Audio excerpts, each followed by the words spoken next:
Ayan, sa wakas, nagkatotoo na po ang pangarap ni VP Sara. Oo, si Inday. Pangarap na maging presidente. Ayun. Totoo po yan. Hindi po ako nagbibiro. Oo. Pero bago po natin na umpisahan, subscribe naman po muna mga kababayan, mga ka-explore, lalong-lalo na po sa mga laging nanonood na hindi pa nakasubscribe. Pa-subscribe naman po. At huwag nyo na rin po sanang kalimutang i-like yung ating video.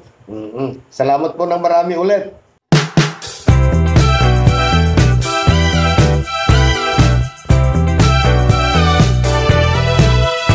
Okay, ayan po. Totoo po. Natupad na po ang pangarap or minimithi po ni VP Inday na maging presidente. Hindi po ito fake news, hindi po ito fake news o gawa-gawa lamang. Hindi po. Mga kababayan, kaya maaaring nagulat kayo. Napaklik siguro kayo dito sa ating title. Hindi po ito fake news gaya ng inuulit ko po or sinasabi ko po paulit-ulit. Hindi po ito iniimbento or hindi ko po inimbento yan. Alam naman po natin or batid naman po ng lahat na talaga pong minimithi po ni Inday ang maging presidente. Lalo na po itong mga followers nila, yung mga DDS. Lalong-lalo na siyempre itong pamilya Duterte, pangarap talaga, gusto nila talaga maging presidente itong si ating Vice President Sara Inday Duterte. Para ano? Yan ang tanong Para ano?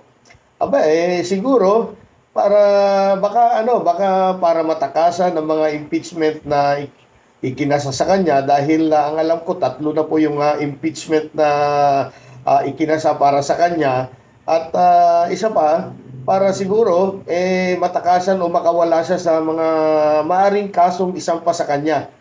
Marami po kasing kaso na maaring isampa dito sa ating Vice Presidente.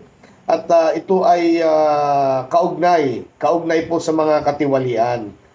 Isa po dyan yung labis-labis na paggasta ng intelligence funds nung nandun pa siya bilang secretary ng DepEd at ito pong kasalukuyan din na Office of the Vice President.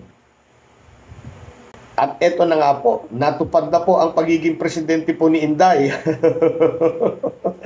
At ito ay nakita ko sa post ng ito po yung post ng Impact Leadership. Kung saan ay napakaganda ang kanyang panawagan dito. Pero kung babasahin mo, napakaganda. Pero palagay ko, para sa akin, parang hindi po akma o hindi po bagay sa kanya. Dahil hindi naman pala ito, hindi naman pala ito presidente ng bansang Pilipinas ang posisyon.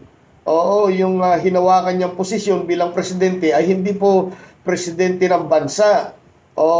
Presidente pala ng kadiliman. Basahin po natin ito. Ito basahin natin. Self-proclaimed presidente ng impyerno calls for faith, unity, and humanity on Feast of the Black Nazarene.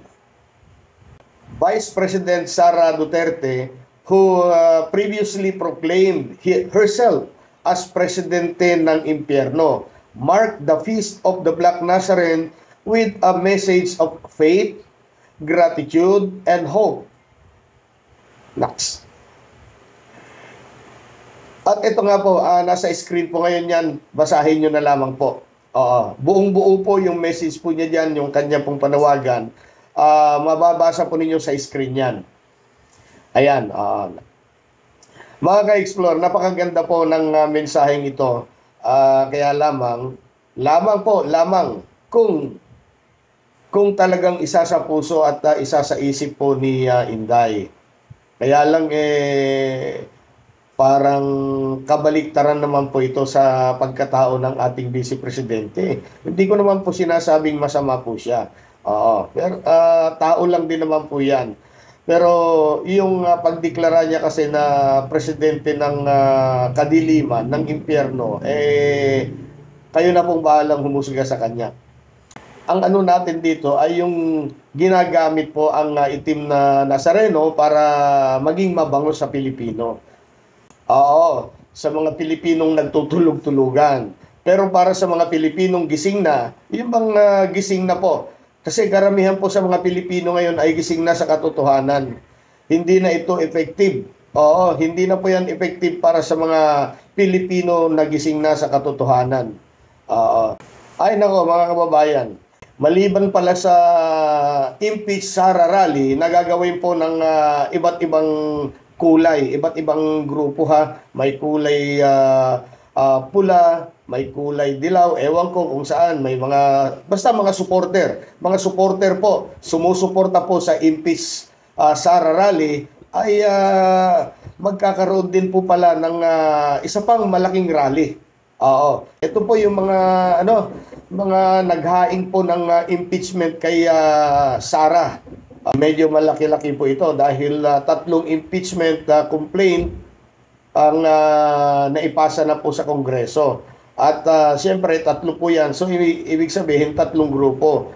Kung sasamahan pa ng iba't ibang mga grupo na naman, pasensya na po kayo, medyo nabubulol po ako. Lalong malaki po itong isang rally na ito. So abangan po natin ang mga yan mga kababayan. Grabe, durog na. Madudurog talaga si Inday sa dami po ng rally para siya po ay ma-impeach. Okay, mag-iiwan lang po ako ng tanong at sana naman po ay sagutin naman po ninyo sa pamamagitan po ng ating comment section. Ang tanong, kayo po ba ay pumapabor? Kayo po ba mga kababayan at mga ka-explore ay pabor na ma-impeach si BP Inday? Yan lamang po. Maraming salamat po muli sa panonood.